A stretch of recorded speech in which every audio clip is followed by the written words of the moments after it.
Good morning, ladies and gentlemen. I am Marlene McKenzie, Assistant Manager of the Insurance Unit of the Central Bank of Trinidad and Tobago, and I am the moderator for today's webinar on mergers and acquisitions. Welcome to members of the banking and insurance sectors, local and regional regulators, members of the media, viewing public, and staff members. Thank you for participating in this webinar addressing mergers and acquisitions in the financial sector. It is my pleasure to introduce the three presenters: Mrs. Michelle Francis Pantor, Deputy Inspector, Banks, Non-Banks and Payment Systems Oversight; Mrs. Alicia Corbin Connelly, Senior Examiner in the Office of the Inspector of Financial Institutions; and Mr. Kendall Cuffey, Manager of Banks and Non-Banks. This presentation will highlight a few key matters to note on recent developments, the legislative framework, and the activities of the Central Bank with respect to mergers and acquisitions. I now hand you over to Michelle to commence the presentation. Thank you. Thank you, Marlene, and good morning to everyone. And thank you for taking the time to join us on this webinar on mergers and acquisitions. It is always a pleasure to interact with our stakeholders. First, I will begin the presentation by looking at recent mergers and acquisitions involving Trinidad and Tobago financial institutions, and I will highlight the pros and cons of mergers and acquisitions generally. I will be followed by Alicia, who will outline the legislative framework pertaining to these transactions. Thereafter, Kendall will follow with a discussion on regulatory considerations and the matters which the Central Bank examines in determining whether to approve a transaction. As this is the focus of the presentation, most of the time will be spent discussing these issues. I will then wrap up the presentation by highlighting the key principles of consolidated supervision and regulatory cooperation as it applies to a financial group, before rounding off with some key messages. The entire presentation should take roughly 30 minutes and will be followed by a Q&A session until 11:30. So have your notepads ready, as we ask that you keep your questions until then. Before I delve into a brief look of acquisitions in the banking and insurance sectors over the past few years, I should first clarify the terms. A merger occurs when two or more companies combine to form a new entity. The companies agreeing to the merger typically tend to be roughly equal in terms of size and scale of operations. An acquisition involves the purchase of shares in a company by another company.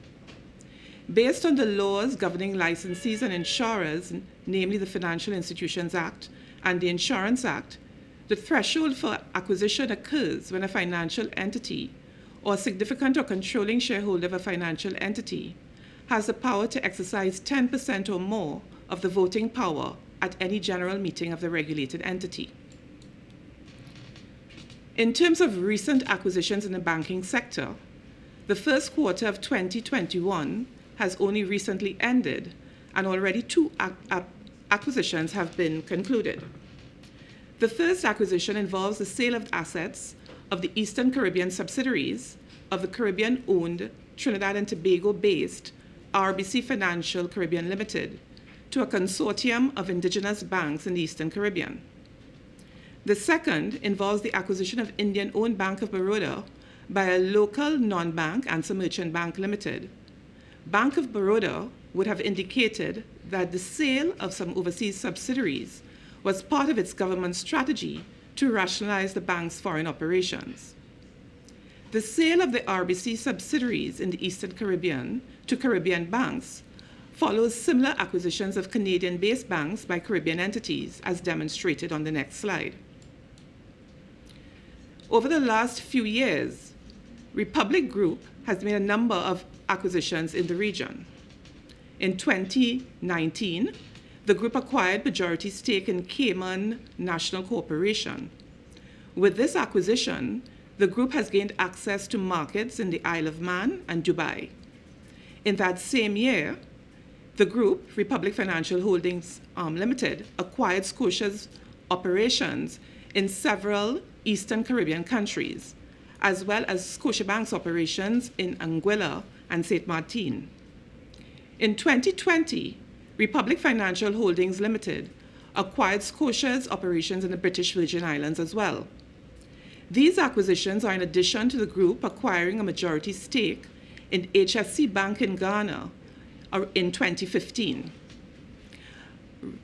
RFHL would have indicated publicly that these acquisitions were in keeping with its strategy to increase its presence regionally and internationally.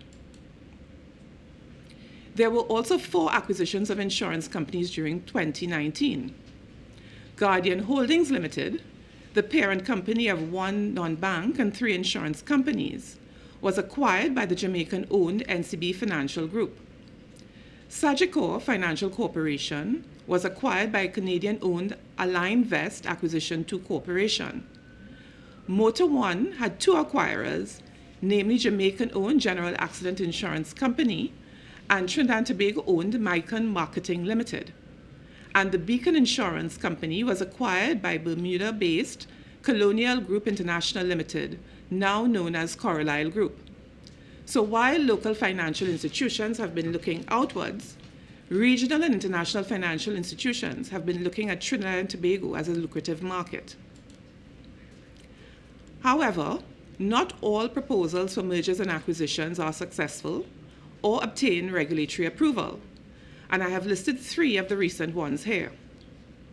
The acquisition of Scotiabank Guyana by Republic Financial Holdings Limited in 2019 was not approved by the Bank of Guyana due to concerns around systemic risk and market concentration, given that had the transaction taken place, Republic would have had over 50% ownership of the assets and deposits in the Guyanese financial sector. The proposed acquisition of Scotia Life by Sagicor was terminated by mutual agreement, and the proposed sale of a majority stake in FCIB by CIBC to the Colombian-owned GNB Group did not obtain regulatory approval from the regional regulators.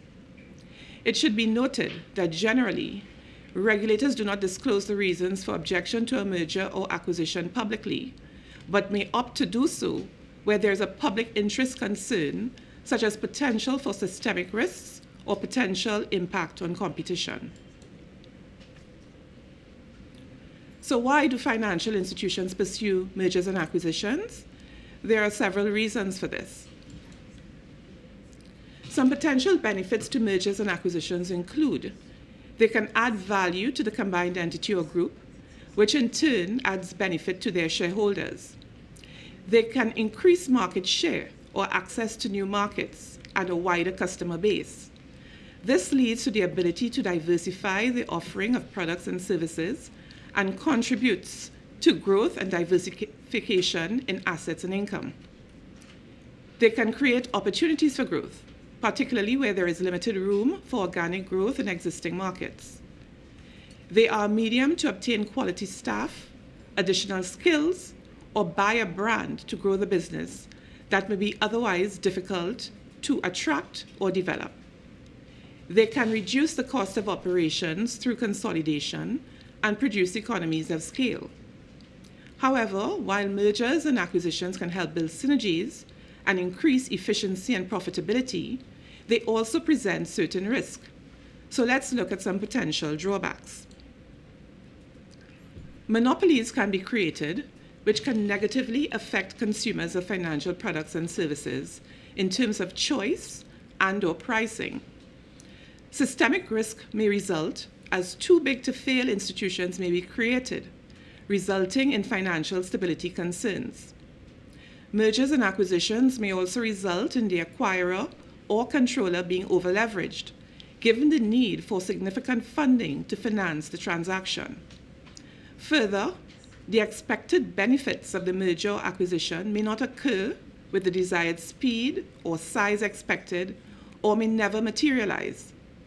Reputational risk may result when things do not go to plan, and the strength of the brand may be damaged. There may be differences in corporate culture that are not easy to consolidate or integrate. It may create anxiety among employees of the organization as mergers and acquisitions may lead to job redundancies. Given the aforesaid potential impact of mergers and acquisitions in the financial system and the customers of financial institutions, the central bank is required to approve all such transactions. Alicia will now take you through the legal framework that guides mergers and acquisitions. Good morning, and thank you so much for being here. I will now discuss, at a very high level, the legal framework under both the banking and insurance statutes. Before we start, it should be noted that the framework being discussed today for mergers and acquisitions relates to banks, insurance companies, and their financial holding companies only. Let's look at the applicable laws. Legal risk is a very important element that all financial institutions must consider in any transaction, and the relevant legal advice should be sought when an institution is contemplating a merger or acquisition. Any proposed transaction needs to consider a myriad of laws. However, for the purpose of this presentation, we will be focusing on the Financial Institutions Act 2008 as well as the Insurance Act 2018. In the Trinidad and Tobago context, other applicable laws to be considered would include anti-money laundering, combating the financing of terrorism, combating of proliferation financing laws. Under the FATF guidelines, all jurisdictions are required to comply with a certain legal framework that requires due diligence and scrutiny of transactions to ensure that financial institutions are not subject to unscrupulous persons and undesirable practices. Blacklist and graylist may have implications for non-compliance with these laws, and they may rebound at a country level. So, for example, correspondence banking may be affected. The central bank pays particular attention in our assessment of AML, CFT, CPF requirements for proposed acquirers and controlling or significant shareholders. The Companies Act is also relevant in terms of the transaction, and it is an overarching piece of legislation that affects any registered company. It relates to issues such as change of name, shareholder rights, vertical or horizontal amalgamations, and so on. The Foreign Investment Act is also relevant, as where a foreign investor is seeking to acquire 30% or more of the shares of a local company, they must obtain a foreign investor license from the Ministry of Finance. Certain exemptions do apply with respect to CARICOM states, but persons would be required to show evidence of this exemption to the central bank. The Securities Act 2012 is also relevant. The TTSEC's takeover bylaws are triggered when an acquisition amounting to 30% of shares in a public company. This results in a number of requirements for the proposed acquirer, including publication of order over a period of time, and shareholders would have a right to purchase shares. There are also provisions for the protection of minority shareholders.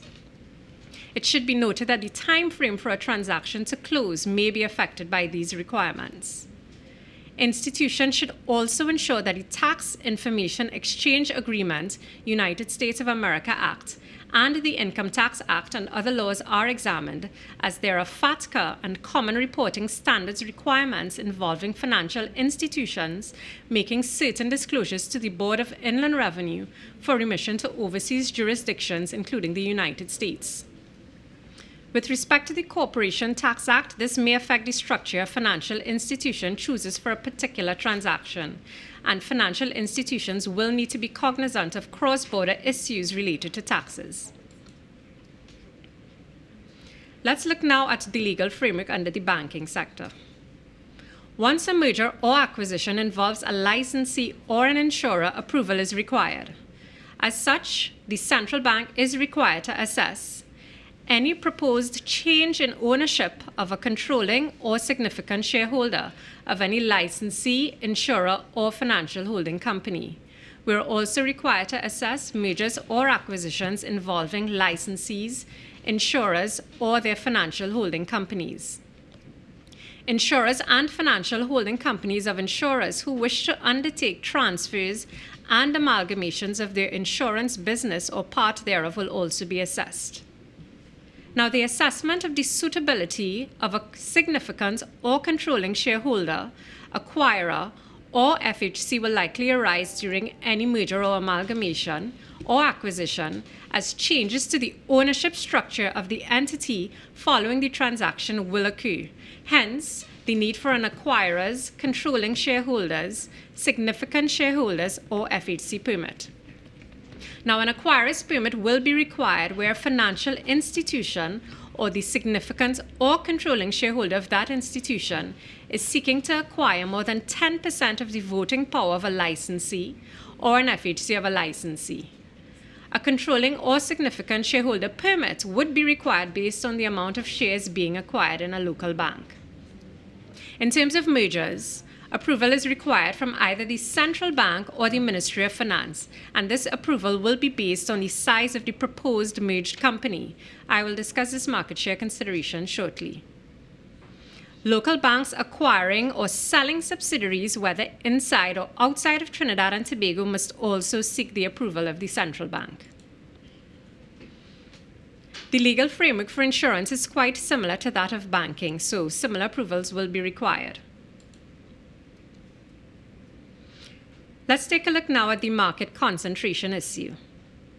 The consideration with respect to market concentration for a merger is similar in many key aspects to those for an acquisition, and the main difference is really where the market share of the merged entity is being considered, compared to an acquisition where the combined market share of the entity being acquired and any company affiliated with it are considered.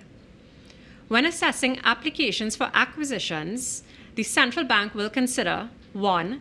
The combined market share in Trinidad and Tobago of the licensee or registrant and any financial entity affiliated with the licensee or registrant, the proposed acquirer, and any financial entity that is affiliated with the proposed acquirer. We will also consider whether the size of and concentration of economic power in the combination of the proposed acquirer and the licensee or registrant will prevent or lessen substantially, or is likely to prevent or lessen substantially, competition in the financial services industry in Trinidad and Tobago. Where market share is greater than 40%, the Minister of Finance will consider the interests of the financial services industry in Trinidad and Tobago, as well as the interests of the consumers of financial services in Trinidad and Tobago. In addition to the primary laws just discussed, persons considering mergers or acquisitions of financial institutions in Trinidad and Tobago should also consider the supervisory guidelines issued by the central bank, and these relate to corporate governance, liquidity risk, fitness and propriety, market conduct, and so on. I will now turn you over to Kendall, who will discuss the factors that we will consider when deciding whether to approve an application for a merger or acquisition. Thank you. Thanks, Alicia, and good morning. I hope that you're enjoying the presentation so far. I will provide some insight into the many different areas that we examine when assessing an application for a merger or acquisition. Now, our assessment of mergers and acquisition covers these 6 key areas. Now, I will discuss 5 of them, and then Michelle will discuss the last one on the slide, which is the group structure and consolidated supervision. Now let's first take a look at the financial soundness and capacity. When we consider financial soundness, we are looking at a number of indicators such as asset quality, liquidity, earnings, and profitability, which are critical for our review. But I want to press upon capital adequacy at this point in time, which is another key financial soundness indicator and is a vital measure of solvency for us as regulators. It is a significant indicator of the level of protection against risks, such as the risk of loss to depositors, policyholders, creditors, and other stakeholders. Ensuring adequate levels of capital, both on a solo and consolidated basis, promotes financial stability, and it maintains public confidence in the licensees and insurance companies. Now, we also look at capacity of the applicant, and there are a few key things we consider regarding this aspect of the person undertaking the transaction. Firstly, in reviewing the cost of the transaction, we would want to understand how it is being financed. So is the applicant using their own funds, or are they borrowing funds to complete the transaction? Would the transaction result in the acquirer being over-leveraged? Secondly, the applicant's ability to provide current and ongoing support for capital adequacy and other financial requirements, both pre- and post-restructure, is of critical importance. Other key factors that we review are the dividend policy of the acquirer and the proposed dividend policy for the entity being acquired or merged, along with the projected balance sheet, earnings, and cash flow statements. Now, next we look at governance.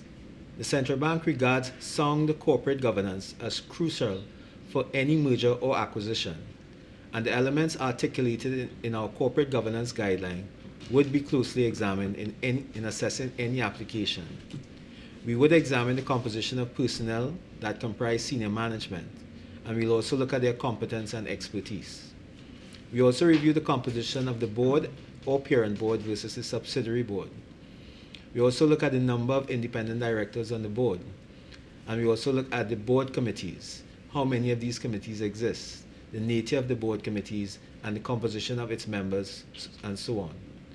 These elements are important to ensure that we are comfortable that the financial group can demonstrate its ability to maintain appropriate corporate governance and internal controls. And this will include internal audit and compliance in order to monitor and limit all the risk exposures within its risk tolerance levels. Another governance factor is the fitness and propriety of the applicants. Now, our fit and proper assessment is in relation to both natural and legal persons. One of the most common underlying causes for the failure of a financial institution is in fact inadequate management. So the proper running of the licensee, insurance company, or financial holding company depends heavily on the competence and integrity of its management. Therefore, we would pay particular attention to ensuring that persons, companies, and entities being assessed meet the criteria outlined in our fit and proper guideline. Looking at ownership structure, we would seek to determine whether the shareholding structure could be a source of weakness, particularly when non-financial activities are conducted by the controlling shareholder, or if the ultimate beneficial owner is several layers up the chain. And when we speak about the ultimate beneficial owner, we are speaking about that person or persons that ultimately have true control of the companies. And you ask yourself, well, why do we need to know who these persons are, particularly in a merger or acquisition? Well, there are many publications out there, the Panama Papers as an example, where it has been highlighted that fraudulent parties use offshore accounts and shell companies to mask their activity. Well, similar to the seller, the regulator needs to know who is truly acquiring the targeted company, and we also need to understand who we are going to be regulating to combat any potential fraud. Identification of the ultimate beneficial owner is a critical component of our anti-money laundering and know your customer processes. Transparency of ownership is therefore an important consideration. Now let's look at business risks. The bank would look at the due diligence and feasibility studies conducted by the applicants for the merger or acquisition. Detailed due diligence reports should adequately consider all aspects of the merger or acquisition, and this will include financial, legal, governance, human resources, and IT issues. We also assess the soundness of the applicant's strategic and business plans, and these should ideally cover at least a 3-year period to determine whether the organization's strategy and the likelihood that the restructure would be considered practical. Now let's talk about another key business risk, which is the information technology system. In any transaction, the significant time to reconfigure various IT systems can be detrimental to the stable operation of the ongoing business of the financial entity. Implementation of IT systems is one of the largest risks and may have substantial negative impact on all stakeholders if it does not go well. IT systems should be able to provide management with information that is accurate, timely, and relevant to manage the institution's risks. Now, key aspects of the IT system we would like to see would include whether the system is integrated and there's minimal manual intervention, and that should facilitate the timely and reliable reporting of risk and the integration of information across the institution. We would also want to determine whether the risk emanating within various departments can be consolidated in the management reports. But the IT system should not only serve management's needs, it must also adequately serve the needs of the merged or acquired entities' customers. The applicants must provide evidence that an overview of the system has been properly conducted and where integration is occurring. They would also be required to provide updates at critical parts of the integration until systems are fully migrated. Now, another key business risk relates to the risk management and internal controls of the entity. In assessing a merger or acquisition, it is essential to understand and evaluate the financial institution's risk profile and risk management strategies. We would need to understand any economic and statistical models used to evaluate risk, as well as the level of sophistication of the risk management function, having regards to the size, complexity, and risk. The individual and group policies must also enable the identification, measurement, and continuous monitoring of all relevant and material risks on an institution and group-wide basis. The risk management function should also have a sufficient number of employees who possess the requisite experience and qualifications, including market and product knowledge, as well as command of risk disciplines. Now, to avoid conflicts of interest, individuals who operate at the decision-making level in the financial institution's risk management function should not be placed, nor should they place themselves in a position of real or perceived conflict of interest with regards to accounts or relationships for which they previously held line responsibility. Now, we just mentioned the importance of understanding the risk profile of the merged or acquired entity. Safeguarding against excessive concentration of risk is one of the most important components in any system for the supervision of financial groups.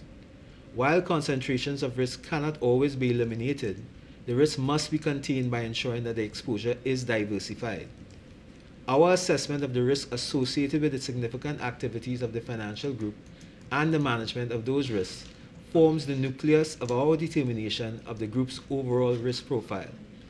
Institutions should manage their risk prudently to ensure that there are no undue concentrations of risk to individual entities, to industries, to geographical areas, sectors, or products. As mentioned previously, an examination of market share is an important component of our assessment, particularly when considering systemic and concentration risks. Acquisitions among regional conglomerates could increase share prices of the acquiring companies in the short term. However, these events could further reduce market depth, constrain liquidity, and increase market and risk concentration. And this may lead to reduced stability, as there could be a domino effect within that group if there is an issue with the controller or one of the entities in the group. It can also lead to monopolistic behavior.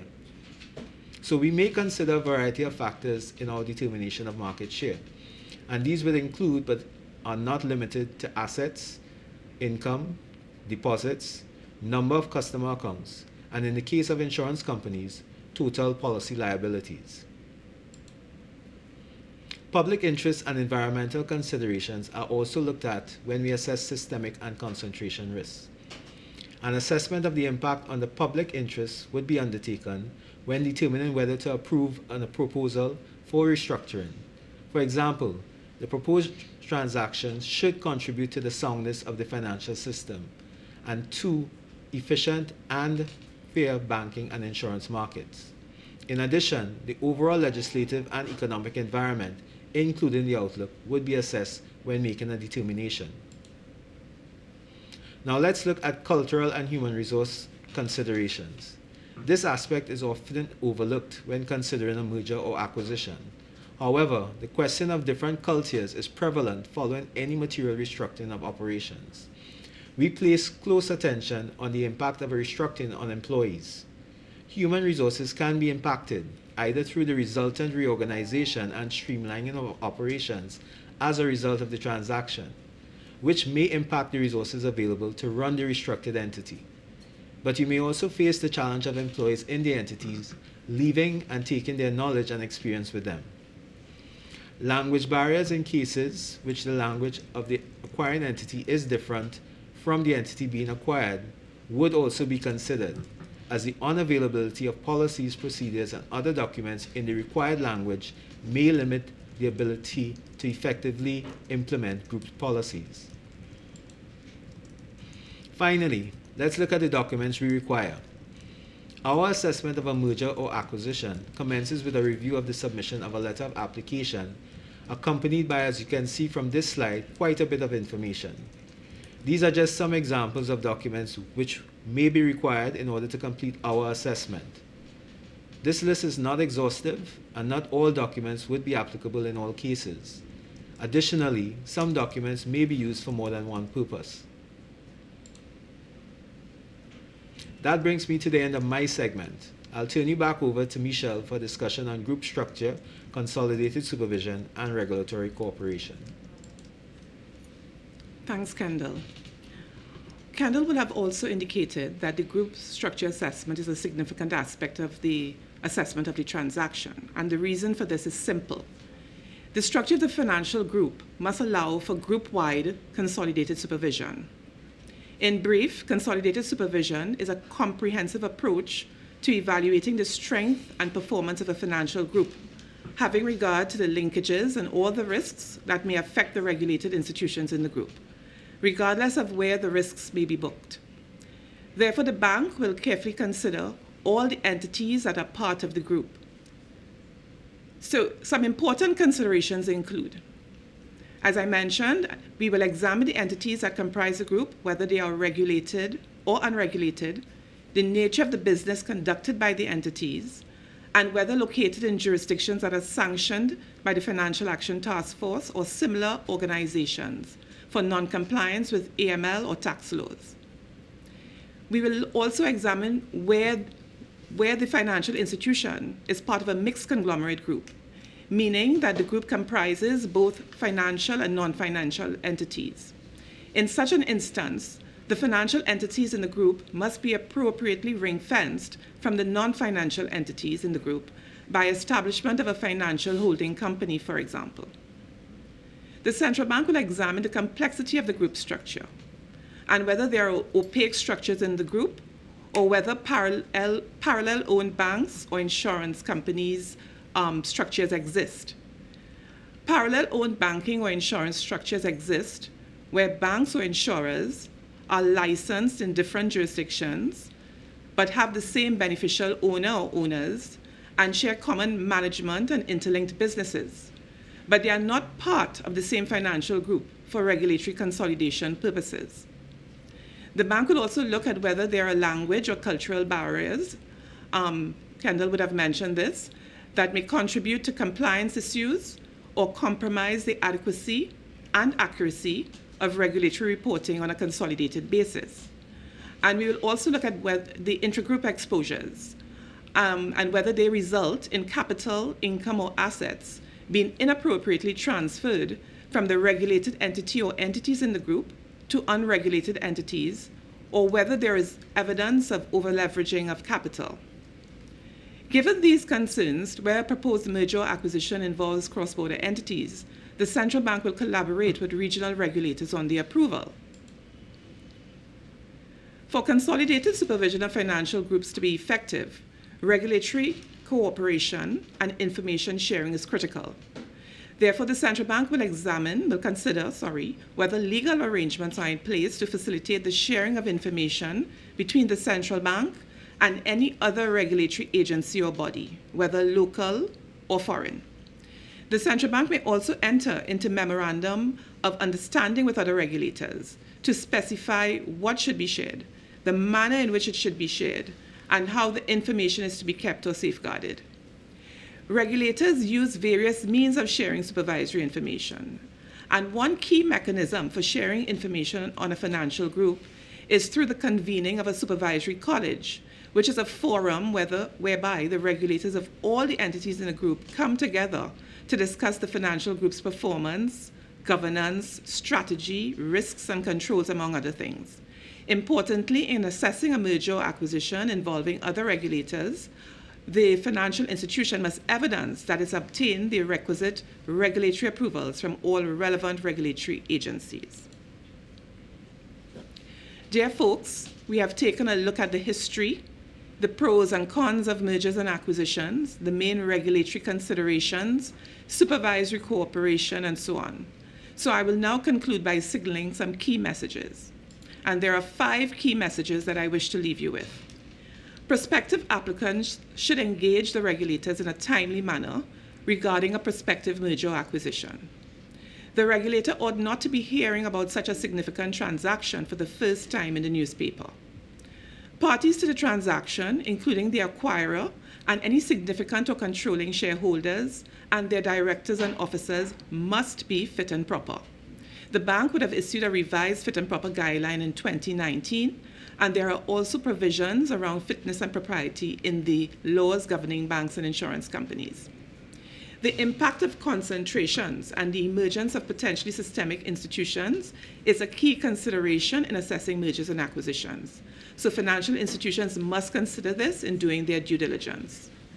The group structure must be supervisable and allow for consolidated supervision. And finally, required documentation must be complete, comprehensive, understandable, and submitted in a timely manner.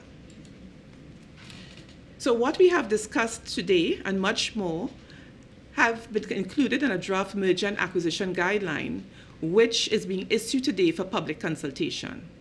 The guideline documents the application information requirements and the key considerations in the assessment process, and is available on the bank's website at the link shown on the screen. This brings us to the end of the presentation. Thank you so much for your attention, and we trust that the information provided has been useful. I'll now hand you back to Marlene to moderate the question and answer session, and we look forward to a lively discussion. Thank you, Michelle. Attendees, please note that we will be taking questions through the Q&A tab or raise hand on WebEx.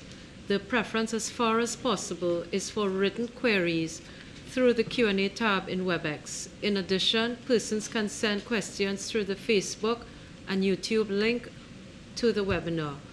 As Michelle mentioned before, the guideline will be available on the Central Bank's website during the course of the day, www.central-bank.org.tt. Also, any additional queries or comments following the webinar can be sent to info@central-bank.org.tt. Participants are also kindly asked to complete the post-event survey at the end of the webinar. We will now open the floor to questions, please, from the public.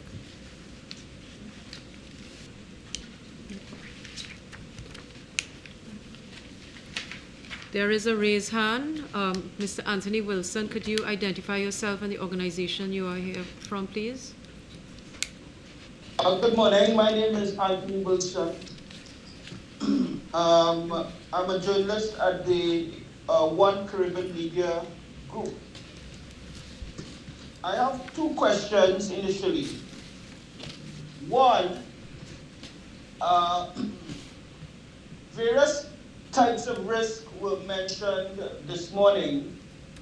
I'm wondering if you would consider the possibility or the likelihood of regulatory risk. And by regulatory risk, I mean the length of time that regulators in this region take to sign off on transactions. The second question I'd like to ask is the possibility that the government, the state of Trinidad and Tobago, may wish to merge or acquire through its financial holding companies, plural. They may wish to merge or acquire other entities. What latitude would the central bank have in agreeing to or denying the government's request to merge or acquire.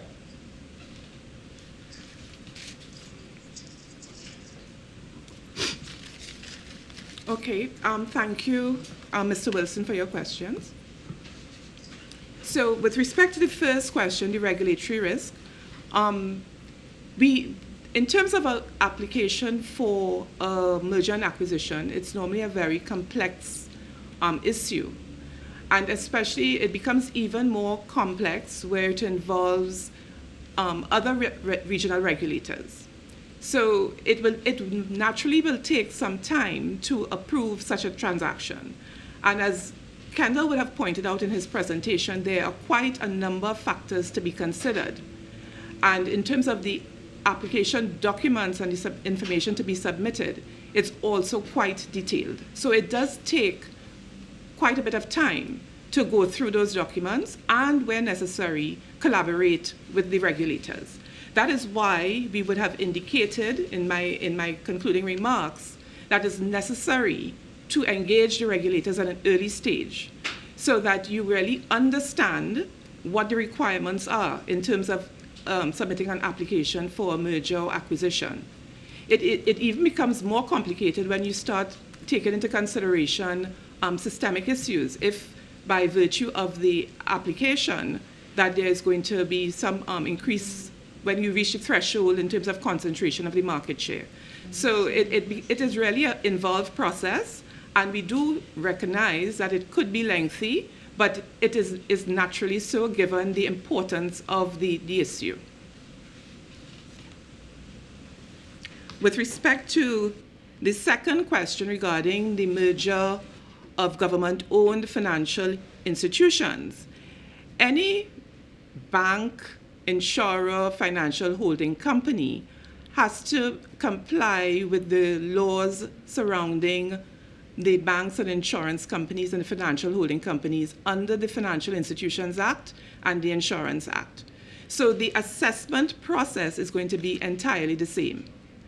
So, and just to give an example, we would have had the Republic Group seeking to acquire entities in another jurisdiction, and the government in that, the regulator in that jurisdiction would have made a determination with respect to the systemic risk. So it all depends on which angle. So if it's internally, we will do the same assessment. We will consider market share.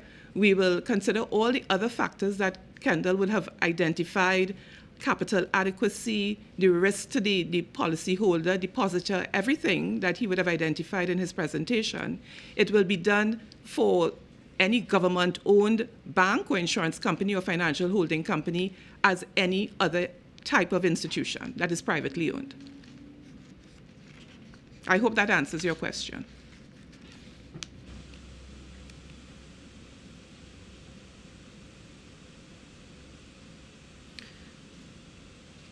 We have a question from Giselle Romain. While the presentation was geared towards mergers and acquisitions, is it safe to assume that the same considerations will apply to companies who are applying for banking or financial institution license as opposed to acquiring an existing licensed entity?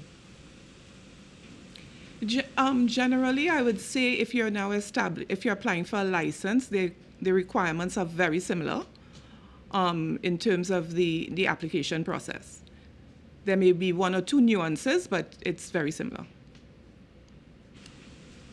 Simon Rumble has asked, as it relates to AML CFT risk, is the strength of the AML framework of the entity being acquired along with that of the acquirer taken into consideration when approving or rejecting a merger or acquisition?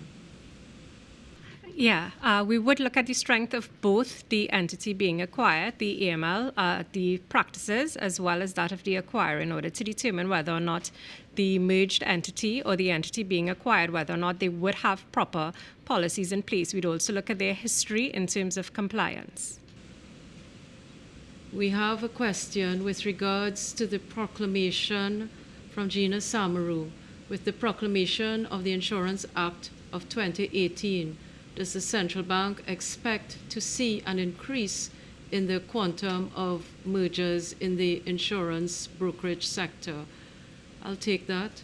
It is entirely possible that there would be mergers and acquisitions if some institutions decide that the new requirements of the Insurance Act are more than they're willing to sustain at this present time. It all comes back to a business decision on the various parts of the entities involved. Thank you.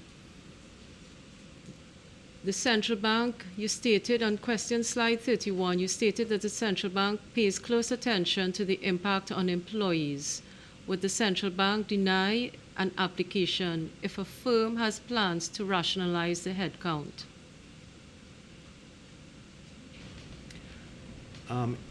As I would have pointed out in the presentation, that is just one of the considerations we'd look at in terms of staffing and the impact on staff requirements. So it's not the sole factor we'd look at in determining our decision. We'd have to look at everything, including the other areas I would have mentioned, which included fit and proper requirements, governance issues, risk management and control, financial capacity, etc. So that is just one of the considerations we would look at, but it will be considered within the overall review that we undertake. We have a question with regards to market share. Is there a particular percentage market share post-merger that you consider too big for consideration?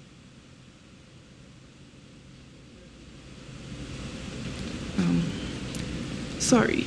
The threshold that we use in terms of concentration in the legislation is 40% of market share. So while there's not a too big threshold, that is the threshold we use in determining whether there's going to be concentration or a creation of a monopoly or consideration of systemic risk issues. So it will factor into any decision we make in terms of whether to approve or not approve, because we'll have to look at the whole systemic impact. And in fact, at that threshold, we actually have to consult with the Minister on the approval, Minister of Finance, on the approval of the transaction.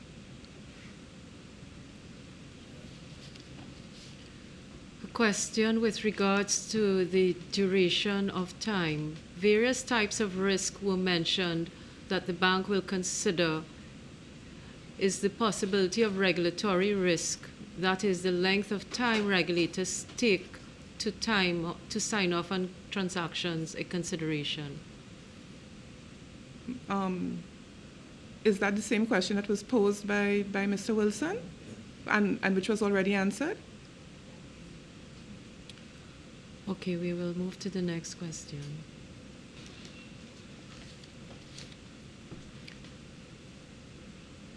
The time taken to approve a merger or acquisition would depend on the complexity of the transaction, and I believe that was already addressed.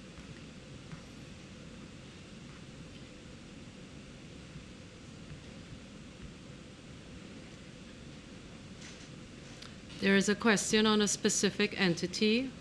Colfire is currently on the market for acquisition. How long does the central bank anticipate that process will take, into 2022 or 2023? I'm Please. sorry, we are unable to discuss any specific entity in this forum. It's general in terms of the process around mergers and acquisitions. It was indicated that the entity should engage the central bank at an early stage or in a timely manner. Kindly clarify what was meant by that, and is it before the acquirer has entered negotiations with the potential entity, etc.? Well, we don't expect, we understand the confidentiality and the issues surrounding a merger and acquisition. So we respect that, there needs to be a certain amount of secrecy around the proposal. However, as the regulator, we do expect that as you close or nearing the close of the transaction, that we are kept abreast of what is happening, so that you should inform us of the issue, should approach us and let us know that this is on the cards, and probably even seek some guidance at an early stage to make sure that you are covering all the key bases. But the legislation does speak about the submission of the application, but early notification is best, and it helps build the regulatory relationship as well.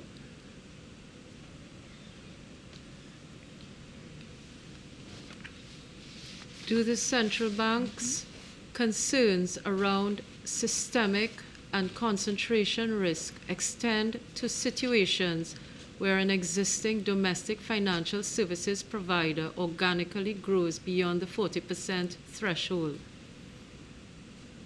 And how are these risks mitigated? Can you repeat the question? Do the central bank's concerns around systemic and concentration risk extend to situations where an existing domestic financial services provider organically grows beyond the 40% threshold, and how are these risks mitigated? Okay, that's a good question. In terms of the institution that already exists and is growing, it will be a similar concentration, a similar assessment in terms of the impact on the system. So we would consider, even in organic growth, whether the institution has the capacity and the overall impact on the financial system.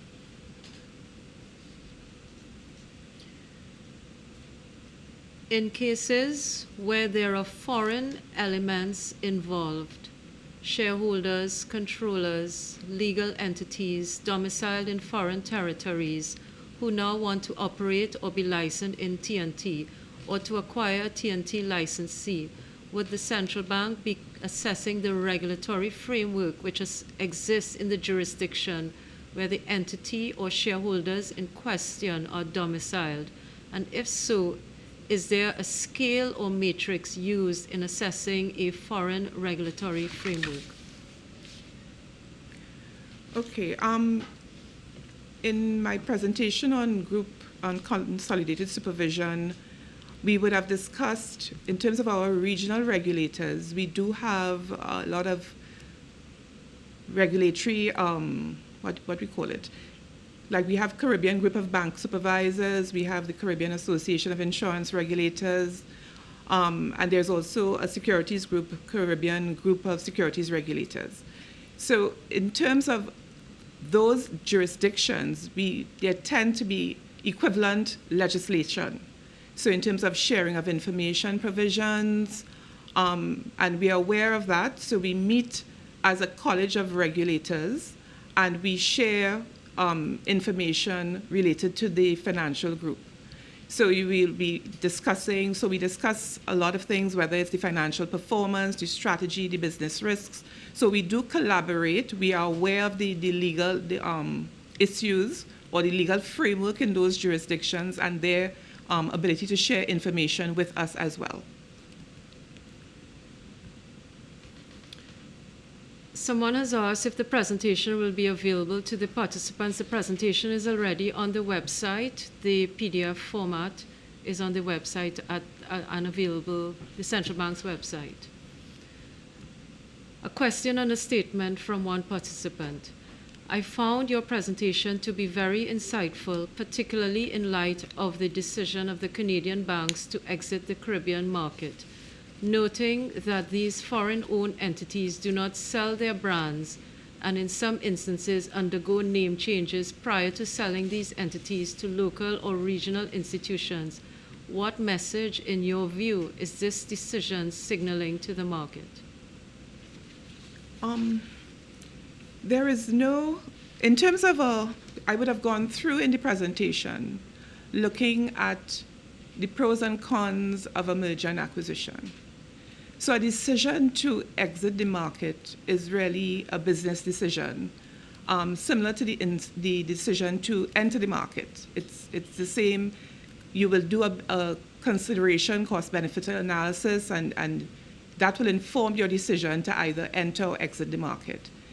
In terms of where a person acquires a institution, let's say the Canadian bank sell and somebody acquires, the person who acquires will tend to, they want their own brand on the institution. So I think the fact that there are persons who are exiting, but at the same time there are persons who wish to enter the market. So, and it's all a business consideration at the end of the day.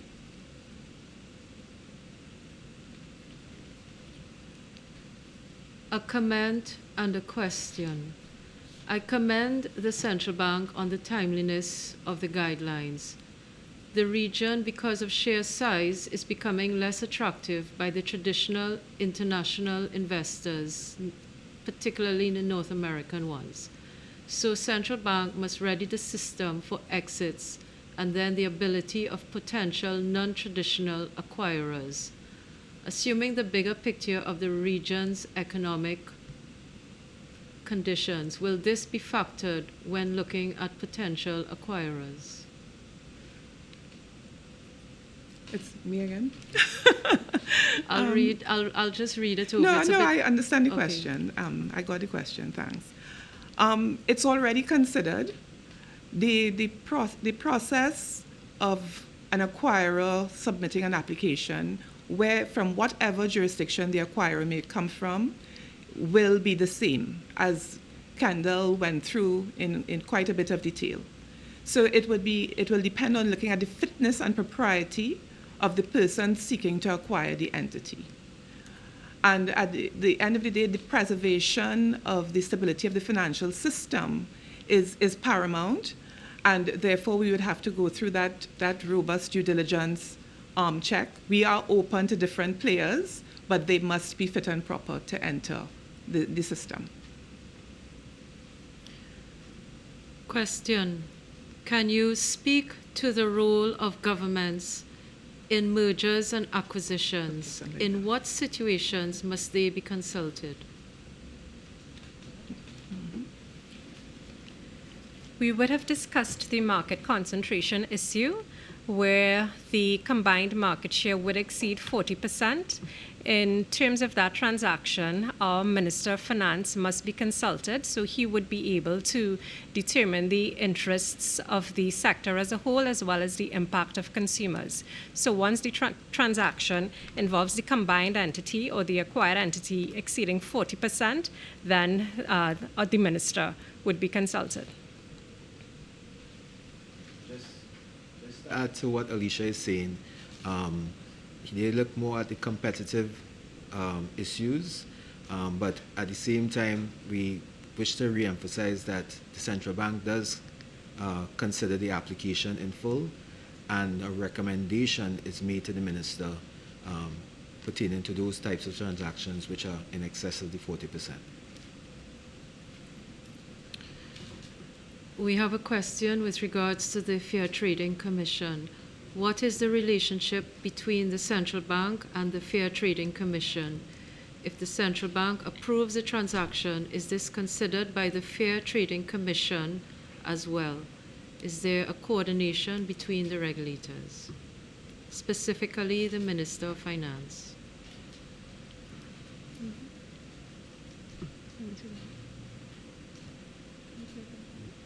Could you repeat the question? What is the relationship with the central bank and the Fair Trading Commission? If the central bank approves a transaction, is this considered by the Fair Trading Commission as well? Is there coordination between the regulators? Kendall, I'll take this one. So any bank licensed under the Securities Act in any capacity will fall outside the scope of the FTA. But this does not apply to insurance companies who are not mentioned at all in the FTA. Therefore, in respect of mergers, the FTA applies to all licensees and registrants, except banks or non-banks which fall under the purview of the Securities Act. So the activities of licensees and registrants may be the subject of investigations and actions by the FTC. So they'd look at anti-competitive agreements and practices as well as monopolies. I have a comment and a question. Thank you for an informative and comprehensive presentation. Can you speak to the use of mergers as a regulatory tool for the exiting of poorly performing institutions? What criteria is used to assess and decide on such a merger? How would you address the issue that the institution to be acquired might not be fit and proper? Okay, so we assess institutions on an ongoing basis, and we would consider the metrics in terms of asset quality, liquidity, as I would have pointed out in our presentation, the financial indicators that we look at.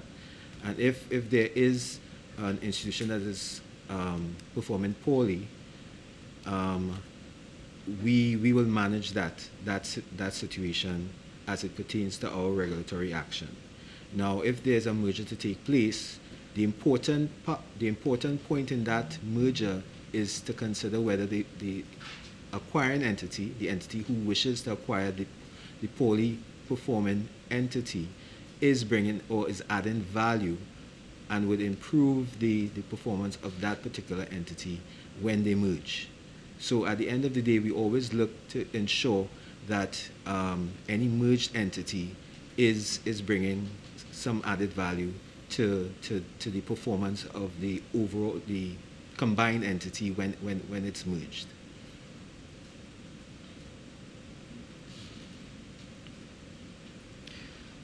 I'm seeing Mr. Wilson's hand.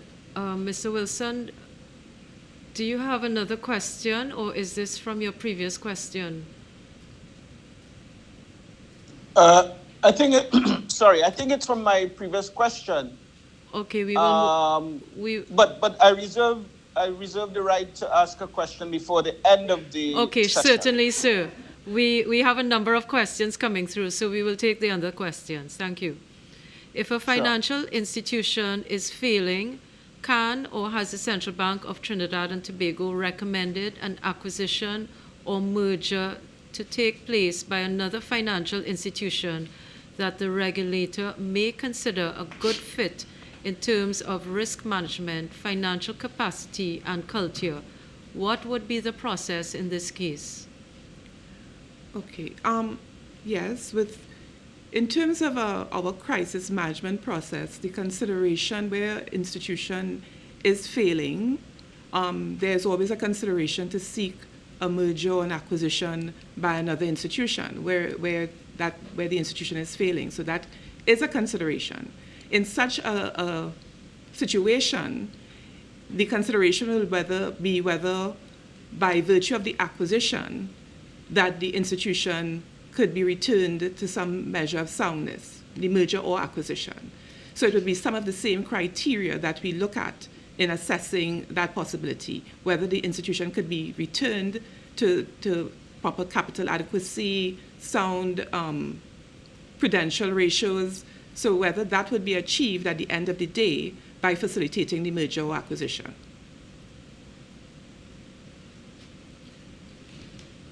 There is a question from Sunil Lala. Is there data on how many requests for mergers or acquisitions that have taken place in the last decade? Has there been a slowdown in requests in the past decade? If there was a slowdown or uptick, why could this have occurred? Well, the proposals to merge or acquire are normally quite public information because it has to be announced as a material change. So it will be public where there is a decision to merge or acquire an institution. From our own observation, we would have seen an uptick in mergers and acquisitions within the region in the last 5 years or so.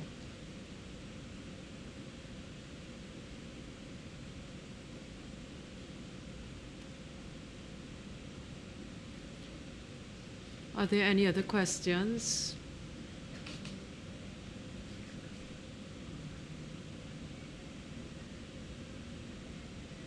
Please indicate if there were any questions that we have not answered.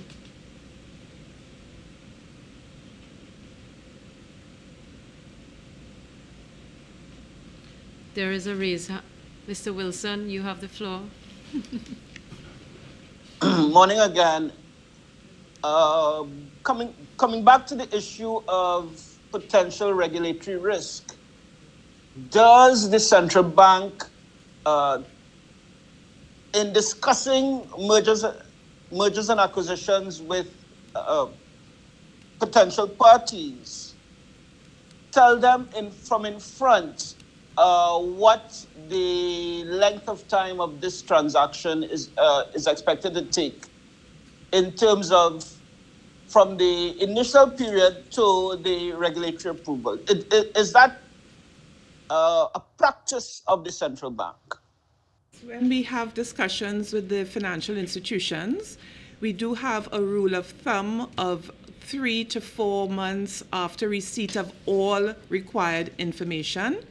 The issue is really getting the all required information, which is really in the hands of the applicant.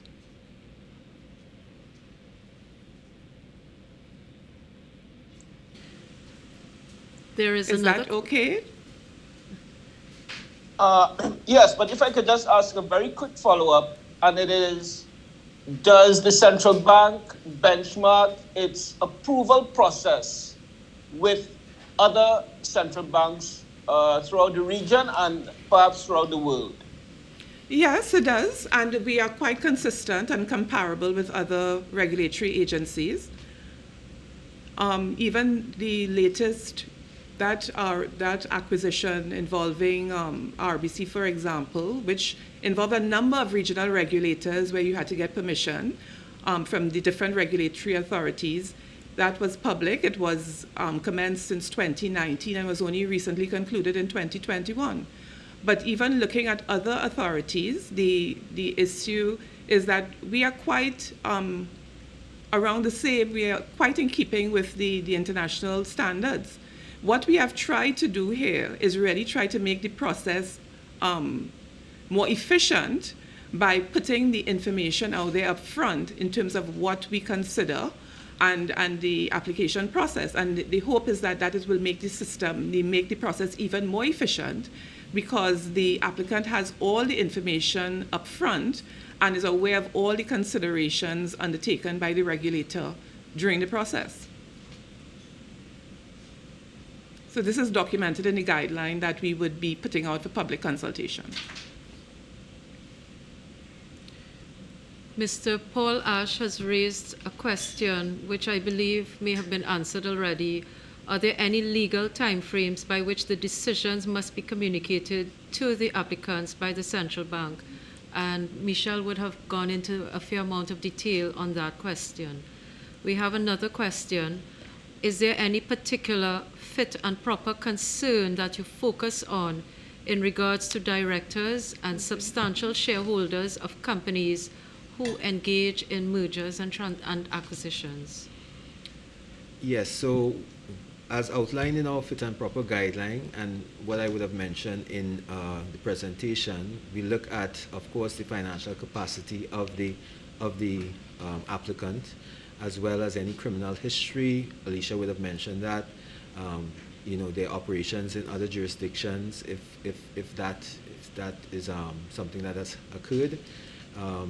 We'll also look at their professional skills, competencies, etc., qualifications pertaining to their fitness and propriety. So those are the key things we would look at under fitness and propriety pertaining to any shareholders who would want to take on a merger or acquisition.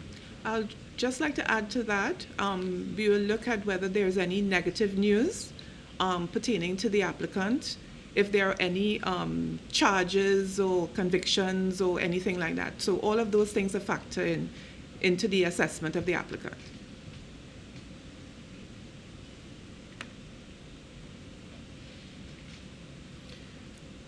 We still have about 15 minutes remaining for persons to send in their questions, queries, comments. Feel free to do so.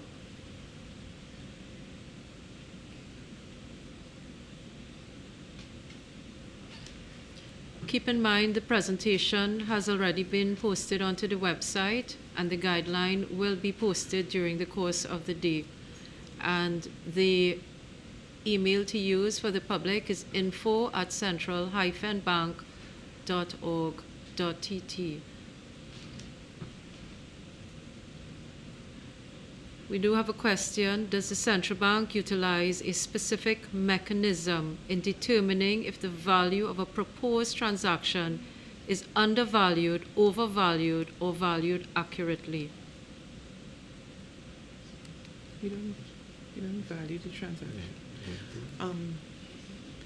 The central bank, does not value the transaction that is taking place.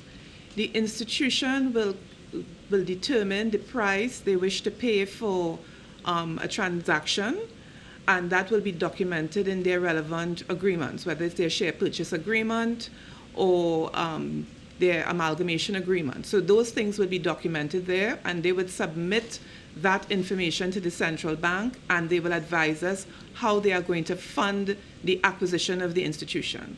So we don't determine whether they have overvalued or undervalued the transaction.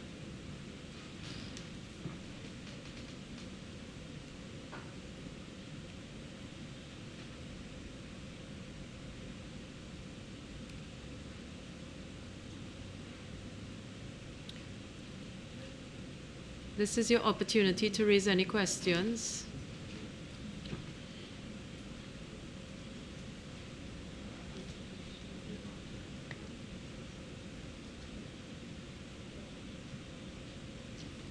Keep in mind that the central bank would not be disclosing any institution-specific matters when you raise your questions, please.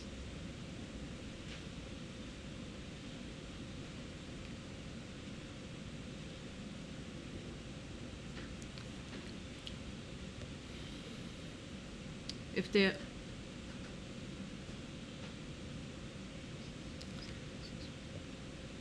there's a question from someone with regard on the website, is there a standard assessment framework that one can gain a better understanding of the weightings of the various risks and other requirements as part of the approval process?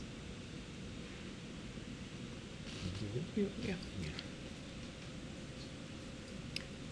We don't have a standard framework. What we do is we consider all the risks, and there's not a specific weighting pertaining to the various risks, but we consider all the risks which would have been outlined in the presentation, and we consider each one on its own merit.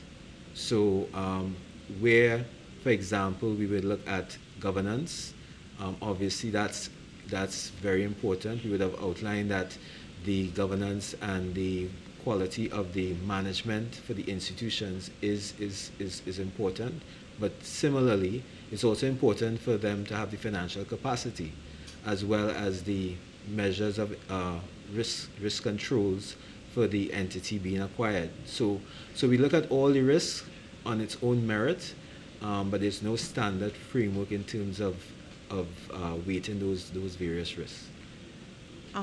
I would also like to come in on that question a bit. It will really depend on the transaction, the nature of the transaction. So, for example, if the acquisition in a financial group context, there may be some issues that are weighted quite critically. For example, is the institution part of a mixed conglomerate group? How is that affecting the ability to do consolidated supervision? So there are some critical aspects that will flow into the assessment depending on the nature of the transaction. Financial soundness and capacity is also quite critical, and in terms of how you're financing the transaction and how you're repaying the transaction, that is also quite critical. But each transaction is reviewed on its own merit, depending on the particular nuances within that transaction.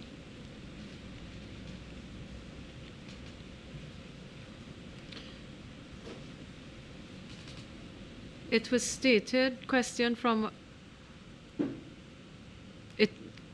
Carisha Charles, it was stated that a financial group must be supervisable. Is there any particular size of an entity or its diversification in different markets that may pose a concern in this regard? Well, I think a good example of that, it would be if there is a, as we indicated several times, I guess, is if it's posing a concentration concern. So if the proposed acquisition is going to lead to market risk considerations where there's a control of more than 40% of the market share, 40% or more of the market share, that will be a key consideration, and in terms of how much more work needs to be done around the assessment of the proposed merger or acquisition. And this is not unique to Trinidad and Tobago. Other jurisdictions, so like if our institutions are seeking to acquire in another jurisdiction, there are similar considerations by foreign regulators.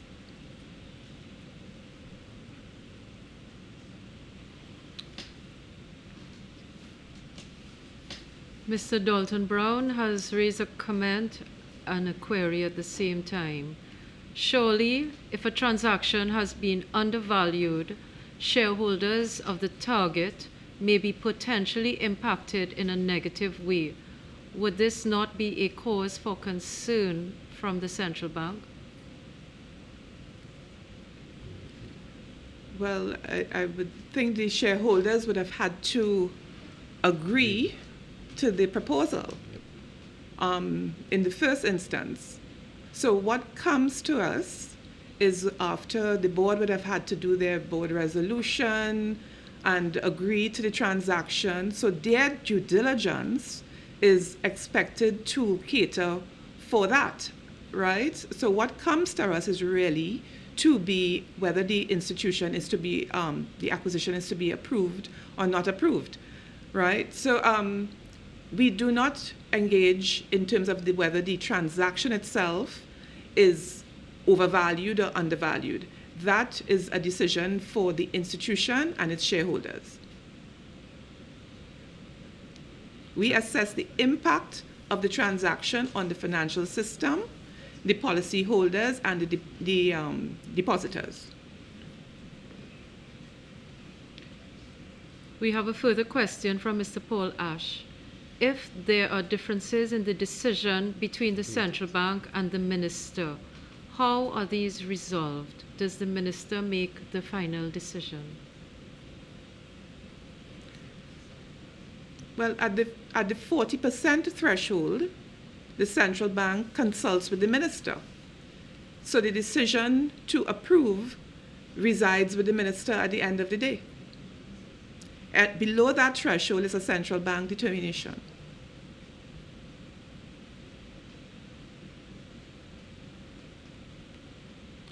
Is the central bank prepared to publish the length of time the various approved M&A transactions have taken place?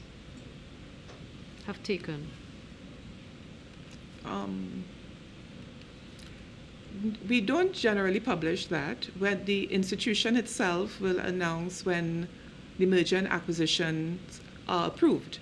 Because if I noted earlier in the presentation, we do not indicate the reasons for the approval, or where there's a denial, we don't indicate the reasons for the denial.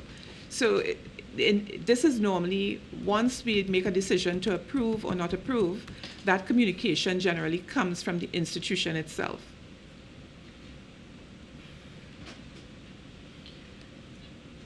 We have about 5 minutes left. We can take a few more questions from the public during this time.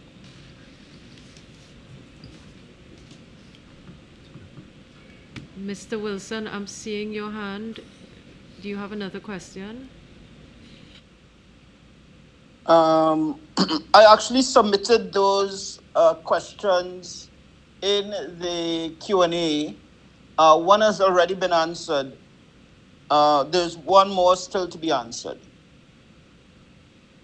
You can go ahead, Mr. Wilson. You would rather take it from me now? Sure. So the question was, the issue of the exit of the Canadian banks from the region has been raised at this forum already. Does the central bank have a general opinion about that exit? Good, bad, or indifferent?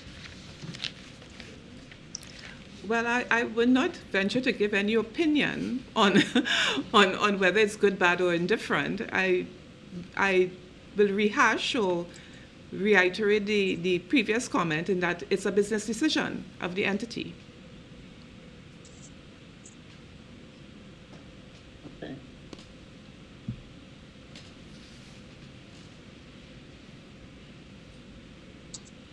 I think just to add to that, the major concern at any acquisition or exit is really that it does not disrupt the financial system. And that is what we continue to emphasize. We look at safety and soundness and that the transaction should not be disruptive to the financial system. So those will be key considerations in assessing any entrant or exit of new players or exit of existing players.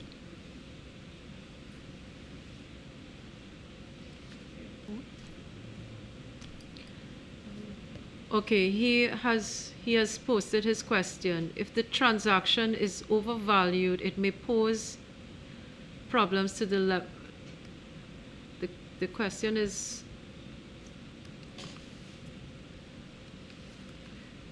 if the transaction is overvalued, it may pose problems to the leverage of the acquirer. So future projections to service any debt or equity must be assessed. Is that it's a comment, right? It's a comment and a question. I think he's asking about whether we will assess the future projections to service any debt or equity. Yes, so we would have outlined in our presentation that we do consider financial projections. We consider whether the entity will be over leveraged. We also consider the funding of the transaction as well. So all of those things are taken into consideration when we are looking at the application.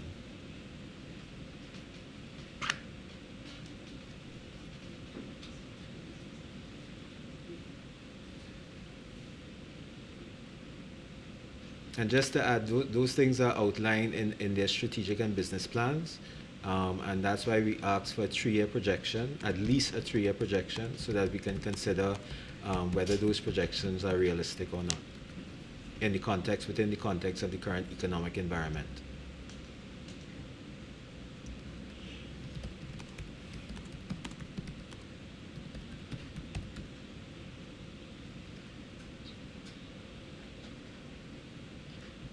We have time to take one more question. If not, we will close the webinar. If there are any more questions.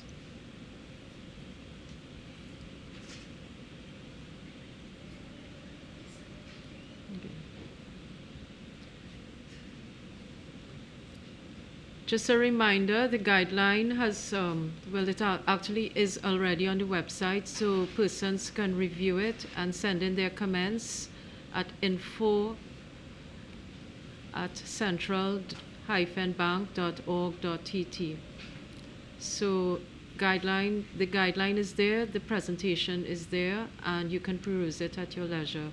Some of the information is quite detailed, much more than what you would have received from today's presentation. If there are no further questions,